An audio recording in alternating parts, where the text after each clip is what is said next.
Welcome to our latest podcast. This is Tony Byrne. I'm the managing director of a fund management company called Minerva Money Management. I've got my two fellow management members here in the studio with us today, Awet Gourmet, head of research, and Carl Roberts, who is a fellow director of Minerva Money Management. We manage a fund called the Intelligent Wealth Fund. But we're not here particularly to talk about that. What we're here to talk about is all matters regarding investments and research. The type of people we're aiming at are people who are serious investors who want to learn some new and the latest strategies, how to invest, how to research, how to get the best returns. We're looking for people who believe in investing long term in companies that are good value for money and do meet many other great criteria of great companies that you can invest in long term. Of course, with anything to do with investments in shares, the prices can rise or fall. You may not get back the full amount you've invested. I know it sounds very corny, but this is very true, worth reminding you. So without any further ado, we'd like to talk about the topical news at the moment. So let's pass over to Awet to kick off with. So what's in the news, Awet, at the moment? The FTSE is rising. Past the 8,000. It's pretty much the highest historically. Okay. And the question is, I think most people are asking is it going to go higher? And the answer, in my view, is we don't know. I think the key thing is this market cycle does always go in cycle. Market gets high and low. It's just a market cycle. But the key thing is, I believe, is the FTSE from now on. Do we believe in the UK economy is going to prosper for the next 10 or 5 years? So that's the key question. If the answer is yes, it doesn't matter where the FTSE stays here. As long as you have a long-term view, you should Yes. not worry about the short-term market high No. or yeah. Yes, in a way, it's a bit perverse asking about topical news because we're long-term investors, aren't we? We're Right. looking at periods of probably 10 years or more. The most successful investors have to be very patient and wait long-term. Mhm. Having said that, what do you think of the US potentially banning TikTok, Carl? Yeah, interesting one. And I think it goes back to US-China relations, which have been sour for some time now. So obviously TikTok's a very popular app, particularly with the young. I'm not a user myself, but I think you are, Tony, aren't you? I think you usually I am. Yes. you have been I'm caught the doing old. some dances on TikTok. But yeah, interested. I think. Yeah, it'll be a strange one if they do sort of ban it in some form because it's very widely used in the US. But whether it'll go that far or whether a US company will take over a section of it, be interesting to see how it goes because it's probably the first time we may see one of the big techs sort of very highly regulated and even banned. So yeah, be interesting step for the US, but whether they'll do it or not, we will see. If you think about it as well, this is actually a technological war against the US and China. And what they're trying to do is it's a war that we don't have a war that the traditional wars. That's just a war that a new war and a cyber war is a form of war as well. What we see is part of it. So I think that the US seems to be moving toward banning it, but the final conclusion we'll find out. But yeah, it's going to be a difficult one. The irony with TikTok is, even though I'm 65, I'm actually a user of it, and I actually find it fantastic. I've even got my own channel on there, Tony Talks Money. But I find there's a lot of useful stuff on there. It's not just for kids. It literally isn't. The algorithm will suit you, whatever you're interested in. It will give you content that you're interested in. It doesn't have to be all rubbish. I find there's a lot of very useful educational content on there. So I find it a very useful platform personally. I think it will grow in popularity with older generations as well. But certainly at the moment, it's mostly for the very young. That's true. I think people, at the end of the day, will vote with their clicks, won't they? I think even if you ban one particular brand, if something else comes out of China that's even better and people like it, they'll go towards it, won't they? It's quite hard with the internet now. It's quite hard to stop people. Yes, true, true. Yeah, I think it's difficult to stop people, but the thing is, the government is interfering. I mean, because of the risk of data as well. Because I think I've read something. The Chinese government, any Chinese company, the data is authorized by the Chinese government can access to it, and that's the problem. Most people are, in the West, they don't want that data, the Western data, to be accessed by other party in the world. I think that's the question people are asking. Do we want a government that want to access the data, especially a Chinese government? So that's the key thing here. People are asking. Yes, but isn't all your data, like everything you ever post, for Mhm. example, on Google search or on social media, it's all recorded anyway, isn't it? You've got a permanent record of everything you've ever said or done, pretty much. Any government in the world, not just the Chinese government. Yeah, and I think it's the value exchange, isn't it? At the end of the day, you're the product, but you're not paying Mhm. for this service. So, Right. how much do you value it? Are you prepared to give up some of your data to get something for free, Yes. or are you willing to pay for a piece of technology, but that perhaps is more secure? I think at the moment, the trend is still, I don't Mhm. know the stats, but if we look at kind of paid accounts for certain products, I believe the vast majority is still on all the free versions. Yeah. So I think people are still quite comfortable, whether they know it or not, sharing their data if something's for free. Mm, mm. So anyway, slightly changing the subject. We all like listening to podcasts, all three of us. So, any interesting podcasts you've listened to recently, Awet? Yeah, I'm a big fan of the Investors podcast. I recently listened to I think I forgot the name, but it was an interesting listen to William Green interviewing one fund manager. And I think the main takeaway with that one is pretty much, I remember I mentioned those research was done, only 4% of companies always generate wealth for shareholders and so on. It seems to be every podcast or research I read, it just seems to be pointing toward that the only 4%, the less than 4% great businesses that run by great managers tend to outperform in the long run.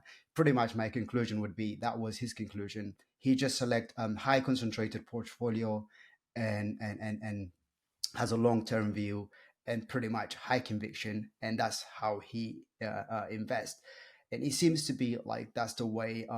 Is just you have to invest. It seems every research tend to point that way.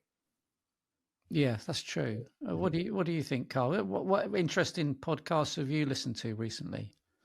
Yeah, well, more comes on this in another episode, but we've obviously all recently got back from the Berkshire Hathaway Yes. annual shareholders meeting. But you can find a lot of the recordings on various podcasting networks. I don't have the particular names shared, but if you search that on your podcast network, you can get.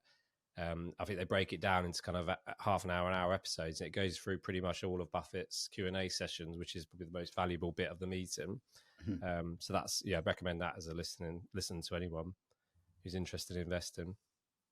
Yeah, yeah. As for myself, I'm like Awet. I tend to pretty much exclusively listen to the Investors Podcast because there's no end of fantastic investors on there, Mhm. and you'd think you'd run out of new ideas, but you always learn something from them, Mhm. and they tend to be investors that invest in great businesses run by visionary founder owners who've got skin in the game. They tend to be global companies that they've got very high growth rates, um, and they just seem to have models that look like they're going to last for a long, long time, and they're precisely the type of companies we like. Mhm. Um, so you do. What is surprising? There's always companies you've not heard of Yeah. because there's just so many. It's not just the S&P 500 we should be focused on. There's so many companies globally that they do surprise you. And also the other thing that I find quite interesting is that perversely, the most boring companies can be the best companies to invest in. They might be in a very unsexy product Mhm. or service, but it's something that everyone needs, and they may be dominant in that field. And then you find those kind of companies and invest in them and think, wow, this is a fantastic company. It's got a monopoly or near monopoly, and virtually nobody's heard of them. So sometimes in far-flung countries. So that's the kind of thing I find quite interesting. But also what I find very interesting about it is that fund management, as we have discovered ourselves, is far more than just reading an annual report and poring over the numbers. It's a way, it's a discipline, it's a way of learning so much about the world, because to get to the truth about these companies, you need to have wide general knowledge, and you do learn a lot about all aspects of life, including investing, the numbers, psychology, common sense. It tests you on all kinds of ways and improves your understanding, because you've got to learn more to understand how these companies work. And I find it's quite enriching in that sense, that it's far more than just numbers and making money. It does make you a better person, because what it teaches you is that the best run companies are run by the most honest people with the greatest values. And it does, and who are the most humble people, which we found at the Berkshire Hathaway shareholders meeting. Warren Buffett is the humblest man in the world, but also one of the richest. And I thought that was quite interesting. So it does teach you a lot on a lot of levels. And that's what I find eternally fascinating about it. And it's great for your personal development. Yeah, I think you made a good point. Like, there's a Chinese saying, you have to be like a water. Basically, you have to be like a scientist. Always be open to new information, because in the fund management industry, you need to. The key thing is to find the truth. Yes. And the truth means you have to change your mind constantly with the new information. And same thing as a scientist would approach everything, would just research. When the new information comes in, he has to change his research. So yeah, and you've got to be constantly reading, haven't you? And we don't mean just on online. It's really useful reading books, and it's something that's become kind of unfashionable, I suppose, or something that is we've moved away from. Most people don't read books these days, I find, but you do have to. And buy a book. I mean, ideally a hard copy book, maybe a Kindle, but that's the way you're going to really learn, because then you're not what's the word? You're not diverting your attention, because you can't run and read a book. You can't. It's difficult to walk and read a book. It's difficult to do many other things. So it prevents you trying to multitask, which you can do with a phone. So it forces you to read and study, and it's a forgotten art almost, because I observe this when I travel. When I go on the train to London, I look around the carriage, and it's so rare you find anyone with a book in their hand. Everybody of all ages has got a phone, and they're on their phone, aren't they? It takes self-discipline. And what I've done recently is I've changed my lifestyle so that now I don't have any devices on after 10 o'clock at night, and I just read for at least half an hour, sometimes more. And I found it very enriching. I get better night's sleep. So I do think it's important, and that's not really very much reading for books, but the great legends of investing, like Warren Buffett, they'll read 500 pages a day of a hard copy book, or an annual report. This takes massive self-discipline, but he's got a fantastic mind, and it's certainly helped him. His brain is still fantastic at age 93. I think it's a great example to all of us. How to keep our brains in great working order. But we're all three of us are advocates of reading. I know that. So that's pretty much topical news for now. What we're going to now move on to is the main topic for today's episode, which is the subject of connectivity. Now, I think it's appropriate to ask our head of research, the redoubtable Awet Gourmet, what do we mean by connectivity? Right. I mean, when we talk about connectivity, it's like what we do, the podcast is we are connected to the internet. I mean, that's pretty much what we mean. The way we do things now, the way we shop, the way we socialize, the way we communicate is pretty much connectivity. And to do that, you need a powerful internet. And when we say connectivity is pretty much that term identified, like we are connected to the world of the internet. Our freezer is connected to the internet now. Your camera is connected to the internet. That's all part of connectivity. I think if you heard Elon Musk new company called Starlink, they are connecting some remote part of the world in Africa or Asia that historically is remote to connect with the internet. They're connecting it. So the world is becoming more connected because of connectivity. We can communicate and study things that we never had an opportunity before. So connectivity is pretty much connecting everyone everywhere and to do things that they want to do. Any more comments on that, Carl, on connectivity? Yeah, obviously pre-internet, so the internet was massive. One of the biggest changes in society ever. Before that, the world was very physical, wasn't it? You had to travel. You had to use a car and travel somewhere, or before car, horses, boats. You had to actually physically travel if you wanted to go and meet someone, have a conversation with them. The same with items. Items were delivered in physical form, objects. Now we're moving away from less physical world to a more kind of connected online world. And it's just going to kind of keep growing and growing, particularly thanks to the internet. Right. Yeah. Well, I've got a list of 5 areas that we use for the area of connectivity. Basically, the 5 things. It's probably more, but I've got down Internet of Things, 5G, presumably 6G to come. Cloud computing, cybersecurity, virtual reality. As I say, that's probably 5 of many. So it shows the breadth of it. And we certainly think this is an area that's just going to grow and grow and grow, inevitably, because for the reasons that Carl just gave, we're going from a physical to an online world. Although, personally, I'm sure everyone agrees that I find physical real-world experiences more enjoyable.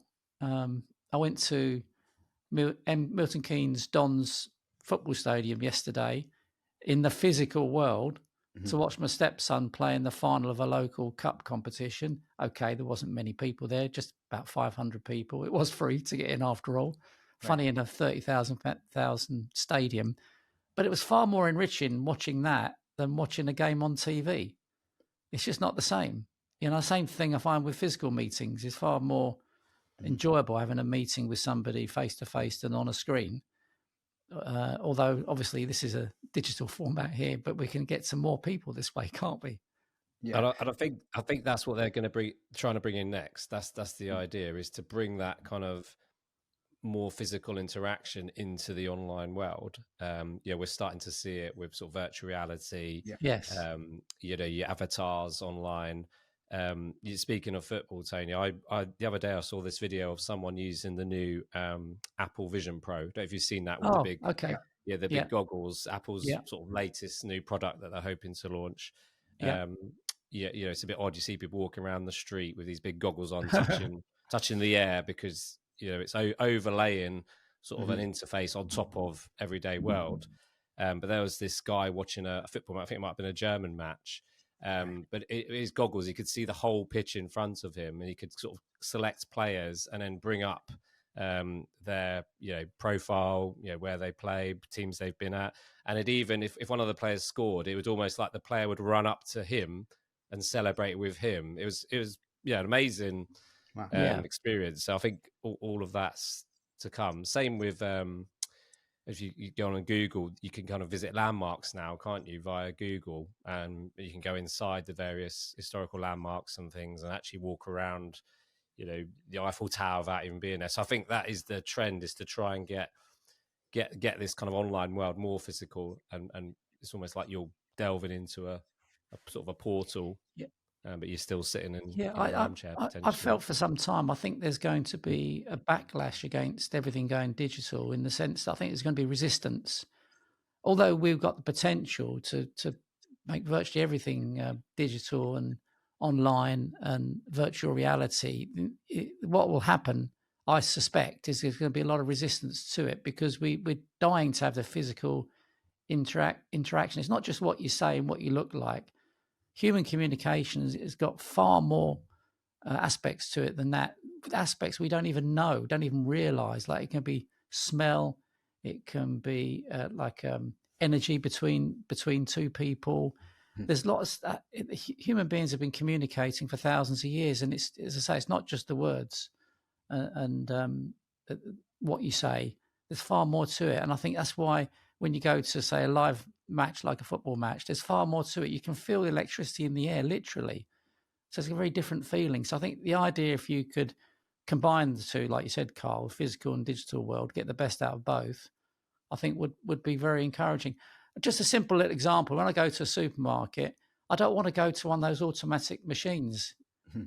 Because there's always a fault on them. I've always got to call the supervisor over. It never seems to work whenever I'm in there. And B, I'd rather have a little bit of a chat with the person behind the counter, So I think there'll be resistance. We could roboticize everything, but I don't think we're going to want that in the end. That's my personal view, but I could be wrong, of course. That's a good point. But the key thing is the future can be decided by the new generation. What do we see in the new generation? Do you think the new generation would want to go to the physical world or digital world? I personally think the new generation love the digital world, and they are the future. They are the deciding factor for the future. But I guess the best thing for our health and mental health would be just to coexist in the physical and the digital world together.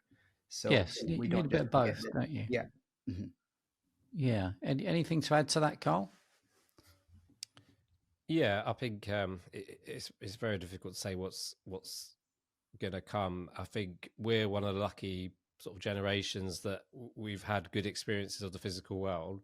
Obviously, the people being born now are virtually going to be online sort of 24/7, aren't they? They might not know much about the physical world. So if you're born into only ever knowing the digital world, you're probably quite happy just to go along and feed more into it. So yeah, it'll be sad from coming from our generation that if we do lose that kind of physical aspects, but yeah, who knows? Yeah, I think the trouble is it gets the devices and gaming gets so addictive. This is the problem, and I can already see it in my stepchildren. But of course, it's even worse in a country like Japan, where there are, I forget the name for them, but there are young men that literally live in their bedrooms and they never emerge. They live at home with their parents. They're on their games or virtual reality headsets all day long. The parents deliver the meals to their door. They'll take the meal in, they'll eat it, put the plate and cutlery back outside when they're finished, if they even get that far, and then they carry on their gaming, and that's it. That's literally their whole day, and that's the danger that you've got. I think you've got no life. Then you think you're having a great life, but you're not really. You're just another addict. But this, instead of being a drug addict or an alcohol addict, you're a gaming addict. So that's what we've got to try and guard against. I think it's quite dangerous ending up in a world like that, personally. Yeah, I think on the flip side of that, there is good that some of this connectivity could do, particularly around sport and health. If we're looking at wearables now, a massive market, isn't it? Yes. You get into your Apple Watch or your Whoop. I don't know if you've seen the Whoop band that you can put around your wrist, and it will track all your sleep habits, your exercise habits, your steps, all that sort of stuff. I think that's where there's some positivity, where they're trying to, it's still physical world, but you're using connectivity to give you even more data to enhance your kind of physical experience. So perhaps that's the way to kind of solve it. Yeah, good point. It's a good point. Very, like you say, it's almost impossible to predict the future. You can only work on probability. We've gone through a phase recently in my family where we've started looking at watching films that are quite dated, 40 years or 50 years ago, but they're films for some reason I bypassed me. I never watched the Star Wars films the first time around. Never watched what else? Arnold Schwarzenegger's Terminator films, The Matrix. But I finally got round to watching these films, and yes, they are dated, but it's interesting their interpretation of the future. Not too far off, really. It's interesting, but like you say, it's virtually impossible, isn't it, really, to predict? We just know the trends, the way things are tending to go. But I saw a video, I think you've seen it as well, Awet, and probably you as well, Carl, of a restaurant in China which is 100% roboticized. I say 100%, there must be some human involvement, but literally there are hundreds and hundreds of recipes. the food is served by robots, but also the meals are cooked by robots. Wow. So it's totally roboticized. I think I created a new verb there, or new adjective. And I can't think of anything worse. I can't think of anything worse than going to a restaurant and only meeting robots. I want human beings to serve me, please. How do you feel, you guys, about that? I think the thing is, like for example, that would be a niche for some people. Like there would be just some people attract some people. As we see some restaurant, they cater for niche market. So that will exist, I think, because the future is internet and technology. So, but overall, I think people would, as you said, people would prefer to try diversity of food and restaurants, and the robotics is pretty much one aspect of them. Yeah, it'd be interesting to see how it all develops. And when you think about it, one of the earliest robots that I ever came across, it didn't look like a robot, but it's the cash machine. You know, when I first encountered a cash machine when I was 16, I'd never seen one before. It was in Selfridges in Oxford Street. Right. My friend took his card out and drew some money out of the wall. I'd never seen it before. Admittedly, this is a long time ago, nearly 50 years ago. But of course, it hasn't stopped banks employing people. So they've used robots for 50 years, you could argue. So I think there'll still be room for people, personally. Hope so. What do you think, Carl? Yeah, and I think there will. And I think bringing it back to an investment case, the beauty of connectivity is that the markets are now so huge for some of these businesses operating in this area, aren't they? Whereas before, say, going back to the physical world, you might have a shop and you'd only be able to sell to the town that your shop's based in. Well, today you can start a shop, put it online, and your market's the world. So it's very exciting for an investment opportunity because some of these great businesses are in a massive growing markets, aren't they? That's true. So from that true. point of view, is obviously that's one of the reasons why we look at connectivity as a very interesting investment Yeah, space. that's true. So if you look at companies like Shopify, you can set up your own e-commerce store. In America, they account for something like 10% of all e-stores. One company alone, Shopify. It just goes to show, you got your ready-made shop and you've got a global market. Very interesting what you can do. Right. I mean, the key question we ask is, from today on, do you think the world will be less connected or more connected from now on? I think that the question is pretty much clear. We will be more connected. I mean, companies like Starlink, is it Starlink? Elon Musk, the satellite that connect internet for remote areas in some part of the remote part of the world.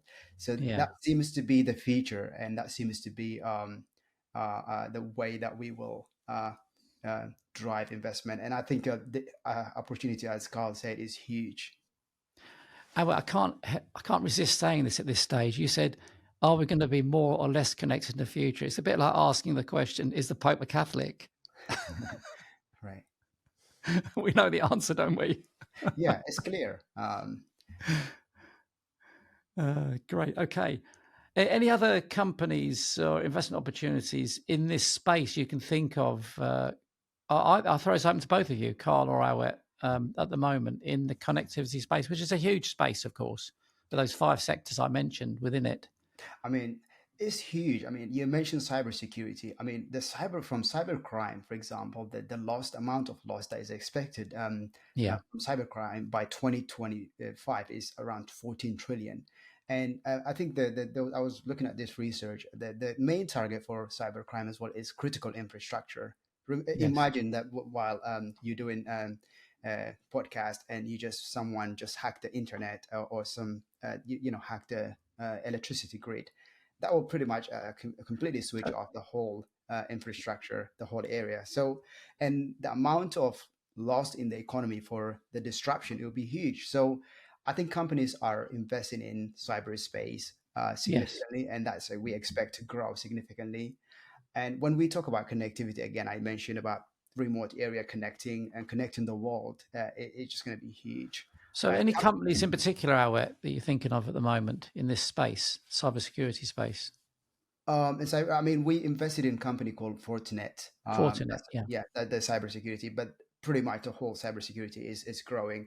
But the reason we invested in Fortinet is pretty much it meets our criteria. Is run by visionary founder, Yeah. and we know the industry is growing significantly, and the demand at the same time will grow. So that's the reason. The best way to Yeah. play would be Fortinet The for thing us. that I find scary is I think that Mhm. the especially with AI, the ability to fool you, with online Mhm. fraud, by sending you what do they call it? These emails that what they call it. Can't remember the word for it now, but when they send you an email that's not a true email, it's obvious when you can see it now. 9 times out of 10, it's just blatantly obvious. But Yeah. the degree of sophistication will improve so much, you'll actually believe it's the actual real email, and that's when you're going to fall for this. I think so. It's going to get better and better.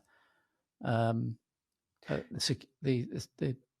hacking is going to get better and better. Phishing is the word I was looking for. I was fishing for the word phishing.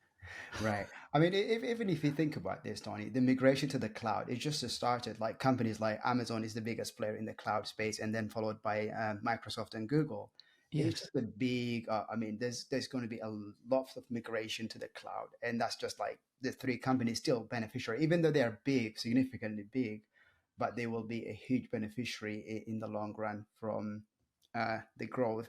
When we connect, for example, when we do this podcast, let's say most of the things that will be connected to downloaded to the drive, and that's just a feature. Everything would just be connected to the drive, to the cloud, sorry.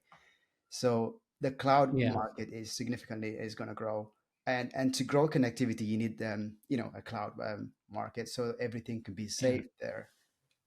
What's remarkable is that usually, historically, large companies don't do as well as small companies, and we often try out. Well, I often try out this phrase that Mhm. elephants don't gallop, but fleas can jump 100 times their body height. But of course, in the recent years, in the last decade or two, last 2 decades probably, giant tech companies have literally been those elephants that have been galloping. Yeah. And ironically, after I came out with that saying, which is an old Jim Slater legendary saying, I did discover that elephants can in fact gallop. They can in fact gallop at up to 45 miles an hour. Can you believe it? And fleas can actually jump 300 times their body height. Can you imagine that? And we are going through this phase at the moment with giant tech companies where they are the equivalent of elephants running at 100 miles an hour, because the growth rates they're making are extraordinary. Because of course, because it's an online world and you've got less costs of traditional physical companies from manufacturing, for example, factories and heavy machinery. You've just got offices and staff and computers, so the profit margins of these companies has gone through the roof, and so they're showing the Magnificent Seven are showing growth rates which is just unprecedented for large companies. So it's turned the whole investment world on its head at the moment. Certainly in our own fund, we're finding the best performing companies, perversely, are the very large companies. I'm not sure it can continue indefinitely, but certainly at the moment, that's the way things are going. The margins are so huge. What do you think of that then, Carl?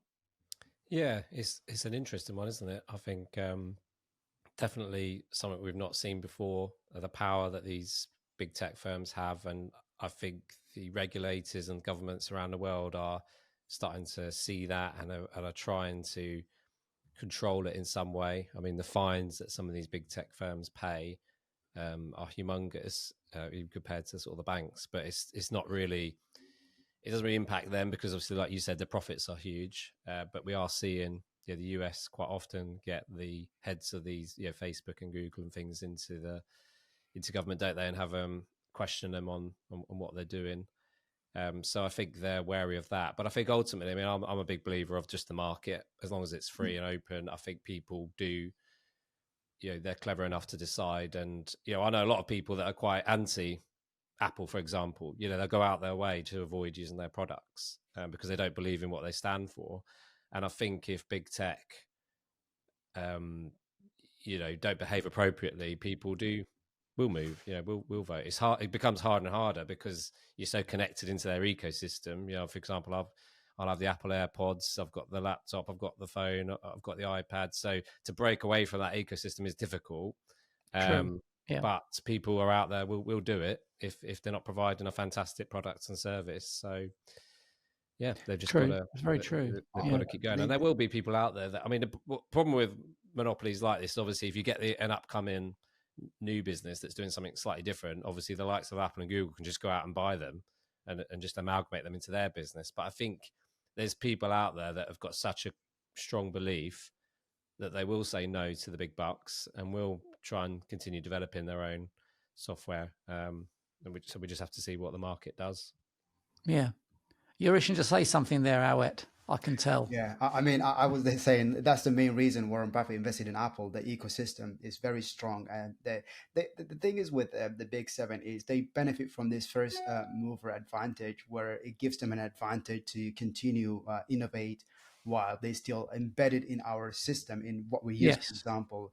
And it's so difficult to see when moving away. But as you said, I mean, business cycle historically, I mean, the average business cycle is 50 years. So, but we will see. I mean, we never seen a trillion company before historically. That has been broken now. Apple has done it into 3 trillion. But again, that will be, companies are pushing boundaries. It's just humanity working to push Yes. boundaries and to evolve. And we will see that what the future will bring. But I'm quite optimistic they will keep it for at least the next few years. There seems to be Yes. momentum behind them, and they're innovating, and they have the cash as well, strong cash to invest and to buy, as you said, Carl, other companies. So yeah, that would be The good thing is as well, though, there's a lot of competition between them. So even though it's still big tech, I mean, one example I can think of, going back to the ecosystem and using Apple, for example, they've obviously spent a shed load of money on their, iMessage app in the Apple phone. So the way you kind of send traditional text messages. But I would say majority of people will probably go for WhatsApp, which is a Meta Facebook product, isn't it? So even though you're in the Apple ecosystem, people have turned away from using the Apple's iMessage and instead go for WhatsApp. Yeah, very Same true. with search. I think, is it Google have to pay Apple a shed load of money every year to push their search into the Apple's web browsers and things. So again, I don't think people are that keen on using Safari, Apple's own web-based app. They'll instead still want Chrome on there. So I think the competition is still healthy, but it is just spread amongst big tech. It's true. It's like Spotify. They seem to that's another good still one. do very well with music, for example, whereas there's a lot of competition out there, isn't there? Amazon and Google, but people still prefer Spotify on the whole. Same with Netflix, even though they've got a lot of competition with the other giant tech companies, they seem to do well. So it's interesting. It's good that there's still some competition. Anyway, folks, it's been a very enjoyable discussion of the main topic, connectivity. But I think it's now time to move on to what is one of my favourite parts of this show, is recommendations. So we all come up with at least one recommendation in the sphere of, say, books, podcasts, films, usually related to investing. So what's on your list, Awet? What one of those media have you been interested in recently? Have you found recently? Yeah, I mean, the book I read recently would be The Art of Execution. It was a great book. I mean, it was a short read. It was really interesting. Sounds a bit violent. Was it a murderer, Awet? Was it an axe murderer? No, I think the beauty about the book is he studied investors and the way they make decisions and so on. And his conclusion was, I mean, most investors lose money. There was a reason. And he basically comes to the 4% again. But he concluded that the one that with high conviction, they make investment on high conviction tend to win over time. And he's actually thinking, when you're wrong, you have to decide you're wrong and you have to, sell and move on to the next one. But when Awet, I'm very intrigued. Who is he? You have to go all in. Awet, who is he? The Art of Execution. Who is he? Who's the author? You got to look him up. I'm happy to Google it. He was that good. Yeah. I think Lee Freeman. Okay.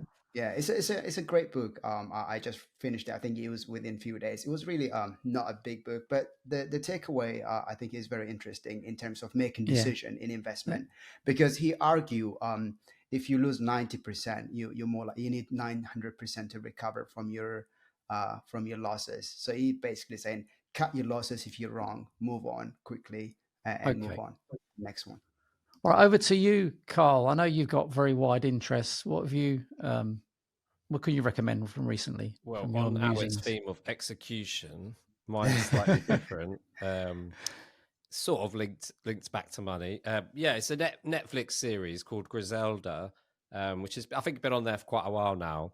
And if you're a fan of the Narcos series, which were all about Pablo Escobar, and the drug trade and things, this is from the same sort of makers and follows a similar sort of style.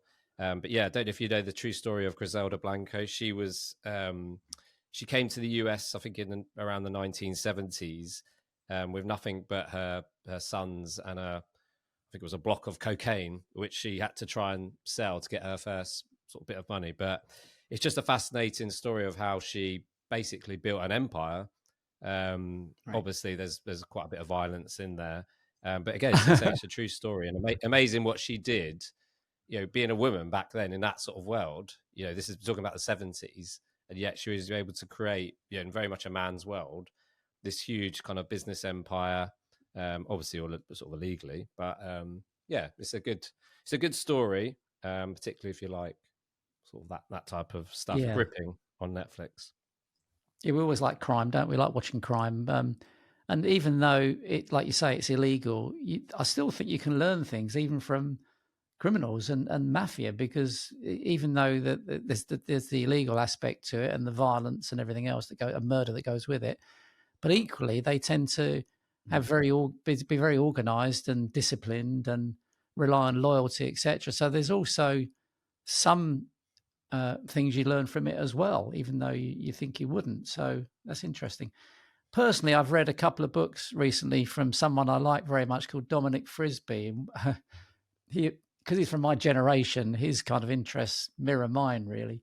So the first one I read was a book called After the State, which I quite like because it's about libertarianism, and his basic argument, and very well argued, is that we don't need government, we don't need taxation. Right. Now, the reality is that's never going to happen, and even Dominic realizes that's utopia. But certainly the concept of having small government and low taxes, and he uses some very interesting examples, Hong Kong being one in particular, which had very little supervision by the British, and it thrived for many, many years. And he used the example of a square mile of rubbish tip in Mumbai, which has turned into incredibly enterprising area, very, very successful, and other examples around the world where very little government involvement and very little tax has resulted in a thriving economy. So it's very well argued. The other book he wrote was about taxation, and he calls it daylight robbery. So he talks about the history of taxation in a very interesting and entertaining manner, and how it's evolved and how it's likely to shape into the future. And he comes to some very interesting conclusions. And one of them, he believes that in the future, countries will compete with each other like companies in appealing to people, particularly what he calls digital nomads, people who can literally work around the world with a laptop and an internet connection. Where they're going to work, if you're faced with the choice of a country where the weather isn't great, taxation is high, and there's a lot of government, and they're not friendly to business, or a sunny country where they're friendly to business and there's low taxation, which are you going to choose? Well, it certainly piqued my interest, I can tell you that. So I can think of a country that's got high taxation, a lot of government involvement, unfriendly to business with poor weather. It's a bit like asking, is the Pope a Catholic? Which country am I talking about? Some might argue the UK, but that's for you to judge. So they're two great books I read. Very underrated writer, I believe, Dominic Frisby. So It really, really got me interested. Like you guys, I always find it interesting when whoever's written the book about whatever subject, if they've just got an original angle, and you can learn something from it. I always find it interesting. Right. Yeah. I'm reading that After the State now. It is a really good book. Yeah, really interesting. It's always good when you get someone that does a really comprehensive argument. It's hard to. Yeah, it's very backed up. It's not just his personal view. It's very well written, and there's a huge amount of evidence in his favour. I think as well, it's getting people to think outside the box and yes, because we're all brainwashed, aren't we? Basically thinking that yes, this is change is scary and government is the normal, but actually, when you open your eyes and ears to other possibilities, it's very interesting. Well, the other interesting thing is that the US itself, after the American War of Independence, when they finally kicked out the Brits, they got so disillusioned with us taxing them very heavily and treating them very badly. That's what led to the War of Independence. And America itself, going back to the years after the War of Independence, was very libertarian, and that's the basis of the Constitution, basically. And it did have very little government involvement, very little tax, and was very, very successful for long periods of time. But more recent years, it's become more government dominated, and you start to see a steady decline, I believe, like every empire finally has its day. And I'm not saying that the day's up for America, but you can imagine in the next 20 to 30 years, more and more of a decline. You can just see it coming, can't you, really? Especially if you've read books by people like Ray Dalio, who's very good at looking at like the history of the last 5,000 years of empires, including great Chinese dynasties. There's always a pattern to them. Yeah, I mean, there's a study as well. It was done by this economist. It says when you raise taxes, actually, the government revenue doesn't really increase. I mean, the wealth sometimes move the country and just live somewhere where the tax is taxed better. So this argument is actually raising taxes doesn't really do much for governments, but they tend to do it. So, also, you're basing it on actual research that proves that point. Yeah. It's not being political. It's just based on facts. If you pay lower taxes, you try and resist them less. You just pay them if it's low taxes. Whereas high taxes, you try and find ways to avoid them. It's human nature. And you attract more entrepreneurs tend to create jobs and create employment, and then people will pay more tax. As a result, your tax rate. Yeah, overall your tax yield goes up. That's true. Yeah, I totally agree. Yeah. Anyway, guys, sadly, the episode is already over. It's been so enjoyable. I really enjoy the company of both of you. And I think we've always got interesting topics to talk about. So I'm very much looking forward to our next episode. So thanks for attending today. I hope the listeners and viewers enjoyed it too. And until next time. Thanks. Thank you for joining us today. Please help us spread the word by sharing this podcast with your family and friends. And don't forget to subscribe.